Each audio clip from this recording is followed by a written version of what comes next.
नोंथांमोननि थाखाय गोजोनथाव खौरां।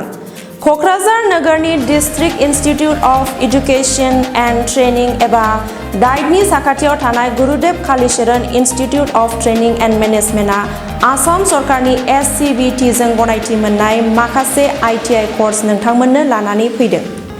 क'क्राझाराव थानाय Gurudev Kalicharan institute of training and मेनेजमेन्टआव नोंथांमोननि थाखाय गोदानै 2026-27 मायथाइनि मुं थिसननाय सोलिगासिनो दं।